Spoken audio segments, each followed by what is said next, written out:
What's going on, BiggerPockets? So today we're going to talk about finding the best tenants for your rental properties. So what is a great tenant, right? That's the first question. Before we even talk about the 3 steps to finding great tenants, we got to talk about what is a great tenant, okay? A great tenant is someone who pays their rent on time, okay?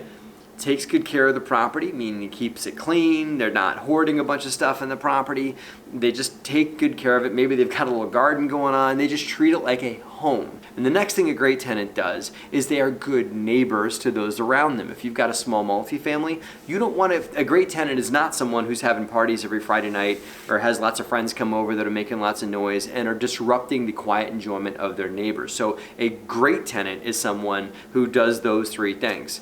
Pays their rent on time, treats the property like a home, and respects their neighbors. Those are great tenants. And the question today is, how do you find more of those people? So I'm going to give you guys 3 steps. We've been landlording for over 14 years. I've done a lot of it myself, and we also have third-party property managers that manage our properties as well. And these are the 3 steps that I've seen to be super successful in finding not good, great tenants. Step 1, you've got to make sure that they earn enough to afford to live in your property. Now, a lot of what I'm going to talk about for this does not apply to folks that are on any type of subsidies or anything like that, because we're going to talk about how much money they earn. If they're on subsidies, which is fine, I have several great tenants that are on some sort of subsidy program, so I'm not discounting those things. I'm just saying what I'm going to talk about in this step 1 doesn't work for those things. You can't apply this. So you have to disregard this if you're looking for folks that are, if you have a tenant that's on some sort of a subsidy program, move on to the other 2 steps. But for step 1, if you've got a market rate unit that has no subsidies attached to it, then this is what you want to do. You want to look at how much money they earn. And this sounds simple, but you need to verify it and don't overlook it and don't change your term on this.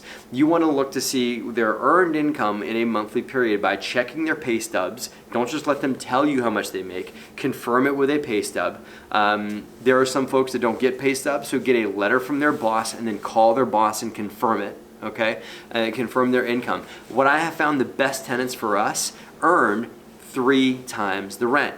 Okay, now it's up to you if you want to be super stringent on this, but you could say 3 times the rent before that is their net income after they pay their income tax, or their gross income before they pay their income tax. We use gross income, and so that means that if the rent is $1,000 a month, that means they're bringing home before taxes $3,000. 1,000 times 3, $3,000 in gross earned income before they pay their taxes, or more, hopefully more. And there's a reason for this, okay? It's just, there's other expenses outside of rent that it takes to live, okay? You also have to pay your groceries, you gotta make your car payment, you gotta afford to put gas in that car, you've gotta afford to do other things, buy Christmas presents for your friends and your kids, and just auxiliary expenses. All those things come up. And if somebody's earning just above what your rent is, or earning only 2 times the rent or 2.5 times the rent, any hiccup in those other things, their car breaks down, there was their kid's birthday, or some unforeseen expense shows up, like a trip to the ER, whatever it is, it will burn out it will eat into their ability to pay your rent. So you want to make sure they've got enough earned income coming in that they can afford several times. We go for 3 or more times of the rent payment, and we do not flex on that standard. Step 2 is you want to gauge how good they are at paying their other financial obligations. Their utility company, do they pay their utility bill on time? Are they paying their cable bill? Do they pay their cell phone bill? Are they making their car payment on time? The way it's real easy to determine if they're making those payments on a timely manner is to not just get a copy of their credit score, but to get a full-on copy of their credit report and review it. Okay, so look at their credit report and say, we typically see if tenants have a problem paying their utility bills on time, or lots of liens from utility companies, we see that as a red flag, because that is a living expense. And that means that they are willing to forego their living expenses in exchange for other things that might show up. Well, what else is a living expense? Rent. People tend to lump their living expenses together in their head. So their utility bill and their rent, those things tend to go together psychologically, okay? Other things like cable, cell phone, those are other cost of living expenses we pay attention to as well. Look for maybe a car repossession or something like that, because that means they weren't able to make a car payment on time. You can look at the credit score, and you should have a standard, like a threshold for a credit score. For us, it depends on the market we're in. So some markets we are in, our credit score limit is 650. For Other markets, it's 580. Depends on the market.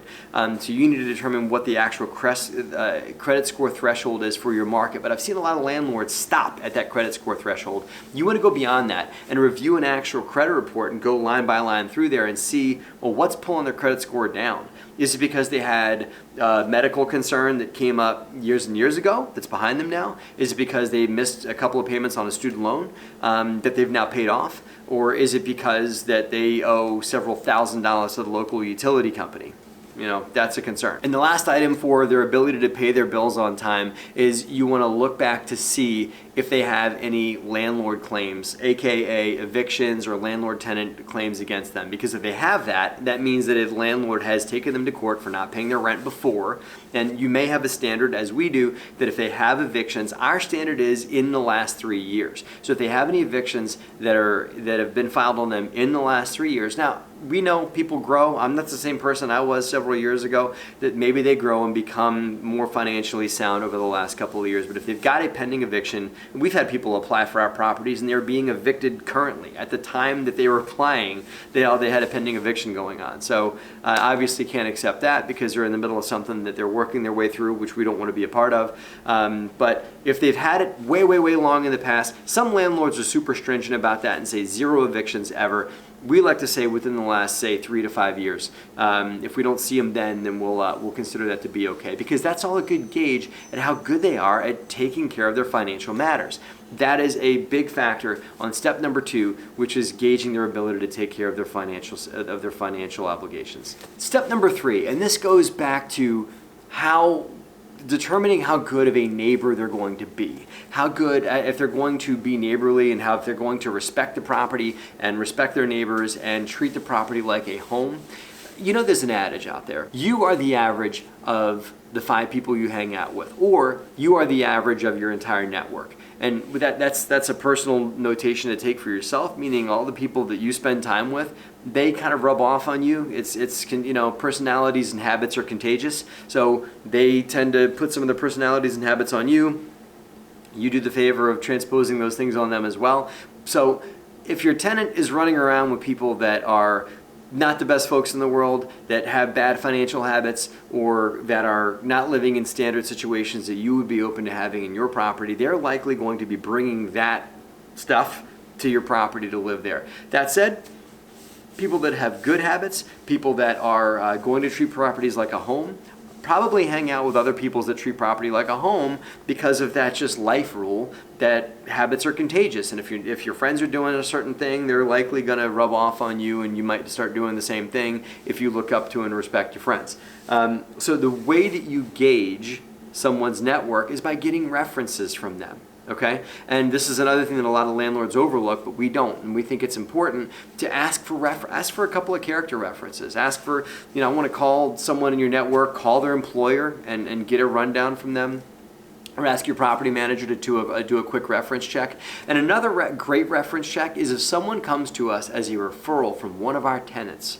I check to see, is that tenant somebody I want more of? Do I want, if my tenant that has a garden out front and keeps their property super clean and is a phenomenal tenant for our property, if they give us a referral, then yeah, that's a big plus, because it's likely going to be someone who maybe has a lot of the same habits that they do. If they came from them, they're kind of vouching for them in that. So go off of referrals. If I've got a referral from a tenant that is a big time hoarder, that pays their rent late all the time, and has lots of loud, crazy parties all the time in the unit that I have to constantly, deal with and reprimand them for, then I might not want to take that referral. So to sum it up, guys, the 3 steps to selecting the best tenants are these. It is, you've got to gauge their financial ability to pay the rent, so 3 times or more of your rent in earned income. Gauge their ability to pay their financial obligations by doing a hardcore review of their credit report, not just their credit score, but actually reviewing their actual credit report. And the last thing is, you've got to make sure that they're going to be a good neighbor and treat your property like a home. And the way you do that